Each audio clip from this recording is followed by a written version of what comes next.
I remember when I first got married, which seems like a lifetime ago. Um, Karen used to read books. I mean, like books like all the time. It was before Kindle, or Kindle was kind of around. We didn't have a Kindle then, but was continually reading. All kinds of books, just read and read and read and read. I lost count of how many she'd do, and then she would stay up till all hours of the night reading books. And so I had this really great game I used to play. I always used to go, and I used to change her spot in her book. Huh? I mean, come on, that's great, And then I would always hope that I was there as she was and she'd start reading, and you'd see her facial expression would change. And she'd go back a page or two and a page or two, She's trying to work out what happened. What did I miss? I've even tried to swap completely different books to see if she'd recognize. Okay, I was bust there. But, just this whole thing. And, I don't know about your life, but I don't know if that's what it sometimes seems like your life has been.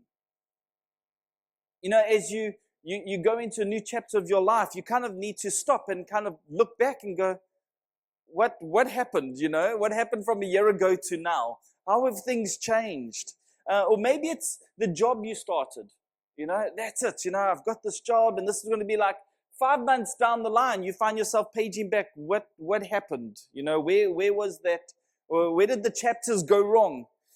Maybe it's your kids that are like that. Maybe you guys are some writing the chapter, your parents are going, whoa, what is happening in this chapter of their life? The Bible is full of stories like that. Just where it just seems, often, the biblical characters, you have to kind of pause and go, hold on, where they are now and what happened here. How did it change so dramatically? Did someone change the spots? Are we reading about the same person? We kind of go on. And this morning, I just want in our in-season series, if you've ever read the Bible and tried to read from beginning to end, the difference between Genesis and Exodus is quite stark.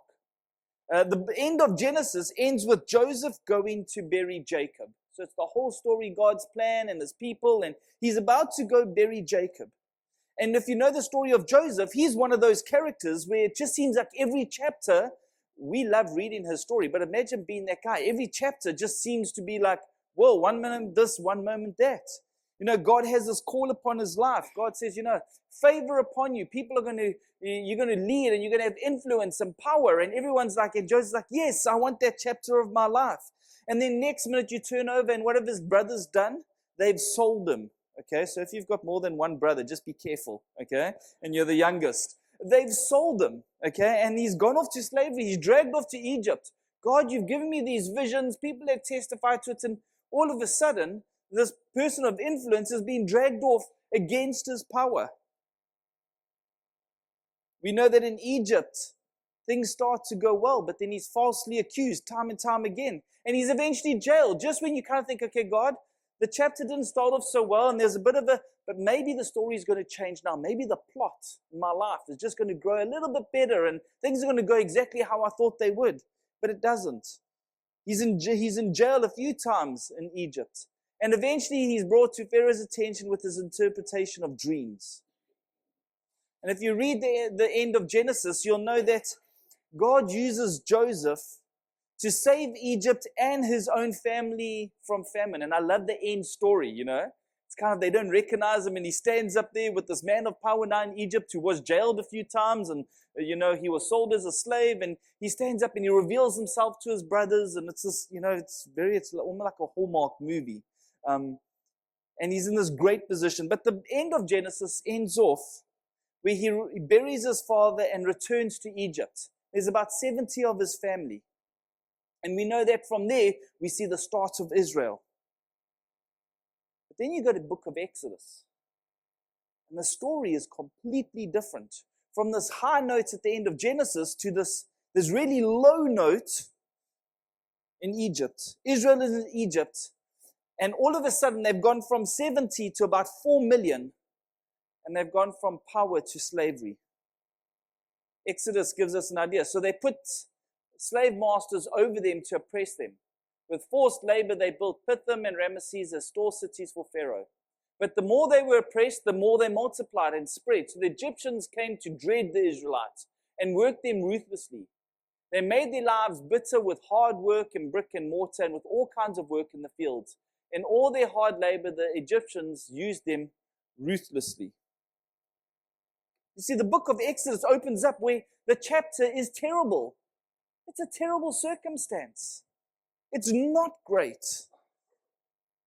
And this morning, I just want to give a bit of context as we look at Israel. There's a few things. Maybe you've been questioning God in the different chapters of your life. Okay? Some of you may be thinking to a time where, hey, I was just starting off and things were going so well and the chapters just kind of folded and opened up. And where did the story go wrong? Where did things go wrong? What happens when we get taken with, when God says, listen, I've got this plan for you, and all of a sudden the chapter really sucks in the best sense of the word? Because this is often what happens. And what can we learn for this? And we see for Israel, I'm going to make you into a great and prosperous nation. We see through Abraham, you're going to be blessed to be a blessing, and people are going to look to you, and you're going to have favor of God, and He's going to protect you, and it's really, really exciting. But Exodus opens up with that chapter, it's a downer. Their sheer number was their downfall. They were expendable. In fact, if an Israelite broke, you just got a new one. Okay, there was enough of them. They worked harder and harder under a relentless leader. And the story at the beginning of Exodus is, this is terrible. I don't want to stay here. I don't want this to be part of my life. I don't know about you, but maybe some of you are in a here sucks season. This really is terrible. Maybe you're going, you're just going, God, listen, this chapter of my life doesn't seem to be a chapter. It seems to be a number of chapters. This is in these seasons where we doubt God. I don't know about you, but maybe you're in one, or you're going through one, or maybe there's one, maybe things are really great and your chapter is great. But God's saying, wait, something is coming. Lord, I just pray that you speak this morning. I pray that you just speak into every single one of our hearts in the season that we're in. The hope of what we have. Lord, help us to make sense when the chapters don't seem to line up. But maybe we're in church this morning, some of us are, because the chapter just is on a downward spiral. Help us to be faithful even when each season is not a place we want to be. In Jesus' name, amen. The Israelites didn't want to be there. They didn't want to be there naturally. Who would like to just be continually used? And so they cry out in Exodus 3. The Lord said, I have indeed seen the misery of my people in Egypt. I've heard them crying out because of their slave drivers, and I'm concerned about their suffering. So I have come down to rescue them from the hand of the Egyptians and to bring them out of the land into a good and spacious land, a land flowing with milk and honey, the home of the Canaanites, Hittites, Amorites, Perizzites, Hivites, and Jebusites. Let's practice that a bit. And now the cry of the Israelites had reached me, and I've seen the way the Egyptians are oppressing them. So now, go. I'm sending you to Pharaoh to bring my people, the Israelites, out of Egypt. He's speaking to Moses here. And God says, I'm going to answer your prayers. I'm going to take you from where you are now. I'm going to take you to a place that is amazing. It's got big trees. It's got grass that doesn't need to be cut every single week. It's got houses that don't need to be fixed. And, the cars, they just fill themselves up. And your kids don't eat all the food inside the fridge. And you're just left with a few 2-minute noodles. And those are like treasured gold. All that kind of stuff. There's just goodness. There's greatness. And so, of course, the Israelites go, I'll take that. When do we leave? When do we go to this place that God has promised? When do we go in this chapter of our life, which is really terrible, where things are not working out, where God just come and rescue us, and God says, I'm going to rescue you. I'm going to take you to this place, and it's going to be amazing. Who wouldn't want to be there when here is so bad? And many of us in our faith walk have got to those places where we go, God, I question this chapter, but I know there's something more. And God says to Israel, let's go. there's one little problem. Because when you want to be over there and you're stuck over here, you have to go through that. There's a place in between. And this morning I'll talk about the place in between. Because it's in the middle land in our faith journeys that hope is often lost and dreams perish. And I find that our Christian walk actually stifles because of the things we go through. All of us want the land over there. All of us don't want to be here, but not often do we go through land in between well. For the Israelites, they're all gung-ho. They've got their cats, their grands, their dogs, their goldfish, all packed and ready. And Moses, they're kind of saying to Moses, catch up, let's go. Let's go to this milk and honey place. Are we there yet? I wonder how many times they asked, The problem is this in-between land in our faith. There are a couple things we need to learn. And Israel needed to learn a couple things that you and me need to take notice of. Because too often we want to say, Lord, change my circumstance here. I want to be there, but we don't want to go through the land in between. We don't want to take the things that happened to Israel. And there's a few things I'm going to highlight this morning. First of all, the land in between is hard and full of risks. In fact, it's not very long before Israel, they get to this place where they can't get across the sea, and they use these words to Moses. They turn around when the going gets tough, and they start to question, they start to doubt. They said to Moses, was it because there were no graves in Egypt that you brought us to the desert to die? What have you done to us to bring us out of Egypt? I mean, they complained so much then they were here. God do something. God starts to do something, and all of a sudden they get to a faith mountain. A place. Difficulty. Hardship. It's almost like they're accusing Moses here, that he was working for Pharaoh. They didn't have enough room to bury us there, so they're going to just bury us here. At least we'll die here. I just want to tell you now, when you're in the land in between, the challenges you face are there for a purpose. None of us, when we're going through this land, we want to just walk right through, right? We just want everything to be perfect and easy and simple. We want our lives I want to get to the end and I don't want to be there anymore, and God, just make it smooth. God says, that's not how faith grows. You know how faith grows? It's normally in deep water. I used to run a school which used to teach little kids to swim, and so we just used to throw them in the deep end. Our results were not very good, no. Often it feels like that's our faith. Often, if you've come to faith and you're trying to follow Christ with all of your heart, we get thrown into these circumstances where we're in deep water. We love singing the songs here on Sundays. God, you're faithful. God, you're true. And God says, okay, do you really believe those words? I can tell you now, your faith journey doesn't become real for you because you sing the songs in worship. It comes through when you can testify about how God has been faithful and given you when you had nothing. When you've been so deeply angry and been able to forgive because He's changed your heart. That's what faith does. Faith is not dependent on your pitching up at church and the songs that we sing. It comes through the circumstances when we have no other hope. I wish it was different in God's economy. You see, there's the risk of the in-between.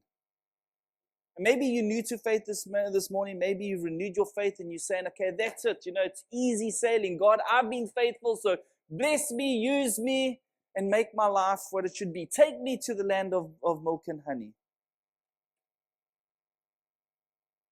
You know what it does mean when I read the story of Israel?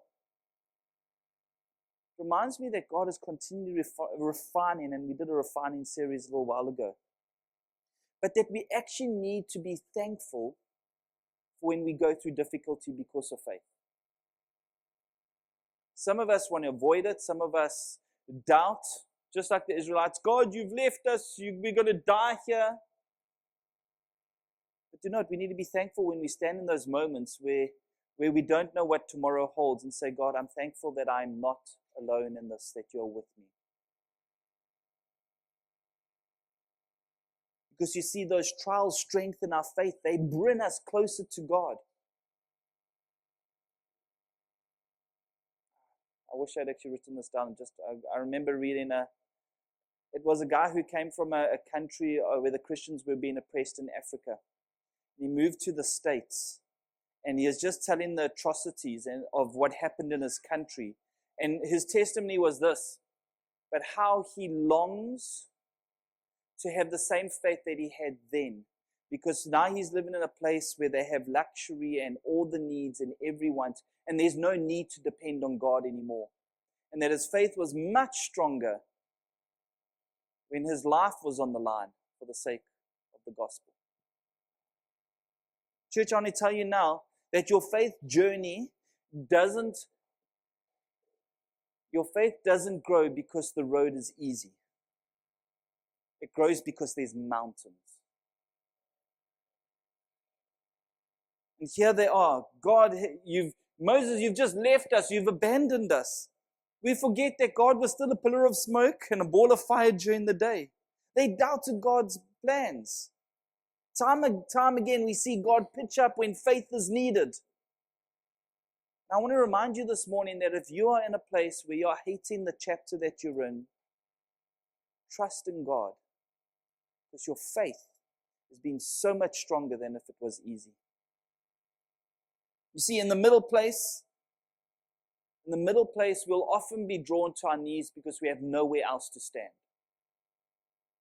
The place in between, that chapter of your life, it's the place where you find God the most. It's the place where you say, God, unless you pitch up, unless you do this, unless you show us the way, we are done. And you know how many of the prophets said that? They got to a place, Nehemiah is one of those prophets, where he said, God, unless these people are really going to kill me. They're really going to, and God, unless you do something, I'm actually going to die inside this pit. I mean, talk about those faith moments, right?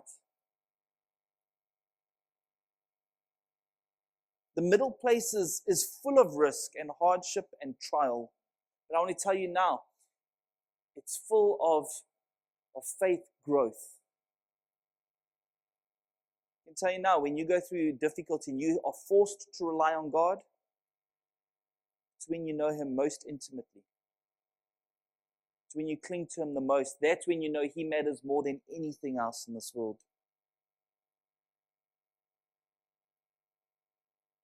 You see, the middle ground is risky. The land in between is risky and it is not easy. Another thing we can learn from it. Starts off in Exodus says, we don't want Egypt. We want to go to that place over there. In Numbers 11, I haven't got the chapter up there. Numbers 11 starts off, Numbers 11 verse 46 says, the rebel with them began to crave other food. And again the Israelites started wailing and said, if only we had some meat to eat. We remember the fish we ate in Egypt at no cost, and also the cucumbers and melons and leeks and onions and garlic and M&Ms. No, they didn't have M&Ms, sorry. But we have lost our appetite. We never ever see anything but this manna. I mean, it's quite funny. They were complaining, God, what are we going to eat? God says, I'll give you manna. Yay, we're so excited a few months later, you know. Is this all we're getting? Manna. Sounds like my kids in their lunch boxes, hey? It's like, it's funny. Parenting is buying a food, okay, that none of the, where the kids saying, we want this, so then you buy it, and then like 2 days later, none of them say, no, we don't eat that stuff. Here the Israelites they're busy complaining, we missed the food. In fact, they kind of say, we're going to die without what we had in Egypt. They were thirsty. Exodus 17 verse 3. But the people were thirsty for water there. And they grumbled. They said, why did you bring us out of Egypt to make us and our children and livestock die of thirst? So God brings water from a rock. You know what happens? Please hear me out in your faith journey. If you've just come to faith and you're starting that journey with God and His plan and His purpose for your life, and you know He's calling you to something over down there, but you've got to go through this land in between. I want you to realize things need to be different in your life. Things need to change. You need to leave what you had. Too often, we like to say we want nothing to do with this place. We get into the middle place and we say, no, we really like some of those things from there. The problem is we take some of the stuff before we came to faith in God. We keep them in our lives. Time and time again, Israel did this. They would keep idols. They would keep stuff which kind of cemented them. It put them in that relationship with their previous life before they committed their lives to God, and they try to drag it with them, and they try to syncretize it all. Time and time again. Let me tell you now, when you come to faith and you give your life to God and you say, God, all of me, take it all, God actually takes you at your word, and He says, okay, so cut off all that stuff. Too often, we like to take the things we did, who we were with us. I want to tell you now, when God called Israel out of Egypt to a place that He will show them, it wasn't like Egypt, just a little bit better. It was a completely new and different place. And so often we want to take some of the things that we had from our previous life and the things which we know are wrong, and we want to try to keep it with us as we go to this place that God's calling us to. And God says sometimes it means cutting off everything. In fact, you will just have manna and quail and water. You need to leave what you had, because the place I'm going to will far exceed any expectation. I mean, did Joseph. Did Joseph really think people are going to bow down to me? Did he really think that when you're sitting inside in that pit before he got sold by his brothers, when he was sold off into slavery and he was in jail so many times, it was like 7 years. You know, when he's sitting in those dull, dark moments, his expectations of what God, he had to change his mindset every single time.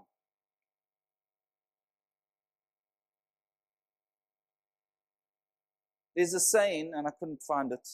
I don't even know if it's scriptural, but I'm going to say it anyway. When God leads, He always provides. The problem is we want Him to provide according to our ways. And we want Him to do it according to our pattern. And we want Him to take us out of this chapter into a better relationship, into a new future, into a new job. But God says, I'm going to provide for you in ways which will be for my glory and will sustain you. Not as the world sustains, but as I sustain.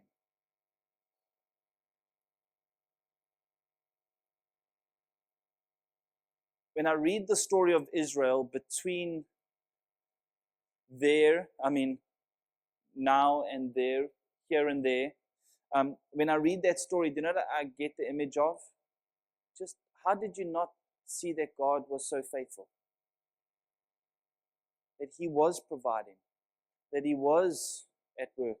Even when in Joseph's own story, when he's sitting inside the prison, that God had a plan. So often it's easy to become ungrateful in your faith journey. God provides, and God will do. Last thing is, we're about to go into this place God has provided. And what happens? Fear. They've got mealies and they're massive, they're not GMO mealies, and they've got grapes and they've got all these things. But have you seen the people? I read the story before they go into the promised land. I thought, have you guys not learned anything in 40 years that they were in the desert? God was so faithful. How can you not trust Him in those moments? But yet we do that in our own lives. How easy it is to when God says, okay, I'm leading you into this. You're sure of it, you know it, and you say, but God, I don't know if I can take that step. I've become comfortable. I'm used to it here.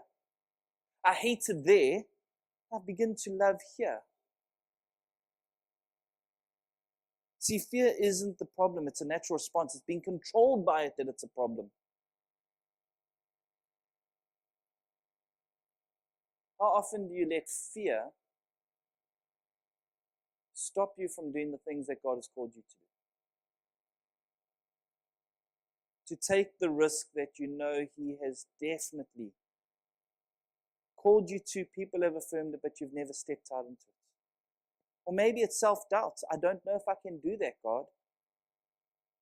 I don't know if I can be part of that. I don't know if you'd want to use me in that way. You know that a whole generation had to pass so fear would die with them? A whole generation had to pass. That's why it took 40 years in the desert. And the archaeological evidence just shows that they were going around in circles. Let me tell you now that the land in between applies to every single believer in their faith journey. It's the call of God to faith in Him. And that's what a faith journey is. It's about learning to trust God more and more every day. It's about knowing that, not just saying that He is good, not just saying that He is perfect, and that He is on your side, but it's in those circumstances when you doubt, you say, God, but I know your word says that you are with me. That we need to come out of bondage in Egypt to the thing, and even of the things of this world. Because God says, I have a plan for you that is far greater than you can fathom. It's easy to desire the things of this world. Old habits, old food, old ways. And God says, I want to free you from that.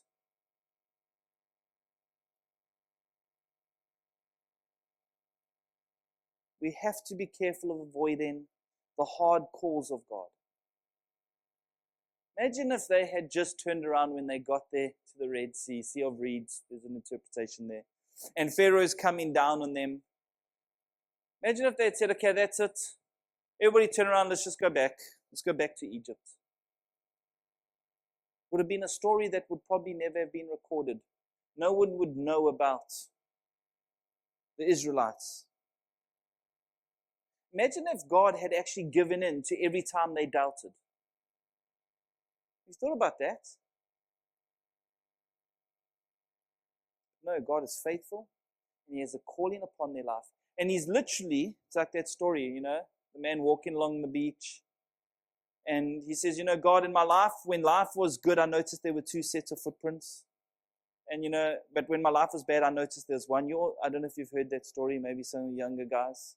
There's a man who says, God, when things were good in my life, I noticed there were 2 sets of footprints in the sand. But when things were really bad, I noticed there's only 1 set of footprints. And so God replied, He said, when things were really bad, that was when I was carrying you. But then somebody added this. They said, when things were really, really bad, there was all these scratch marks. And God said, yes, that's when I took you kicking and screaming into my will. God has got a plan for our life when we come to faith in Him. That says, no matter what you like about the place here that you think sucks so much, but yet your heart desires some of that stuff and you want to take it into this place and you want to stay here. God says, I'm not going to leave you here. I'm going to take you to a place that I've destined you for, I've planned you for, no matter how hard the things are. And every single mountain you come across is because your faith is going to grow so much stronger. Whether you like it kicking or screaming, have faith and trust me. You are not alone.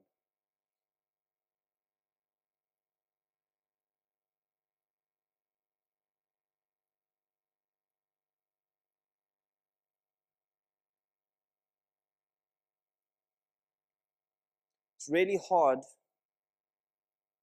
if you're stuck in between. It's really hard when you're stuck between where God is leading you, where God has called you from. You're stuck in between. And maybe this morning you feel really guilty because you've avoided those mountains of faith. You've had doubts in God. You've done all these things. You've dragged. You like, I long for that stuff. I want to drag it with me. Martin Luther King once quoted an old preacher that said this. He said, daily, I thank God I ain't what I ought to be. I ain't what I want to be. I ain't what I'm gonna be. But thank God that I ain't what I was. The reality is this. When we're in this moment, we need to say, God, you have those moments where we come to God and say, God, I thank you that I'm not the person you called me out of. I thank you that you've changed me. And I know that I'm not there yet, but Lord, you're revealing yourself, you're growing me, and you're leading me to the place that brings you glory. Let's pray.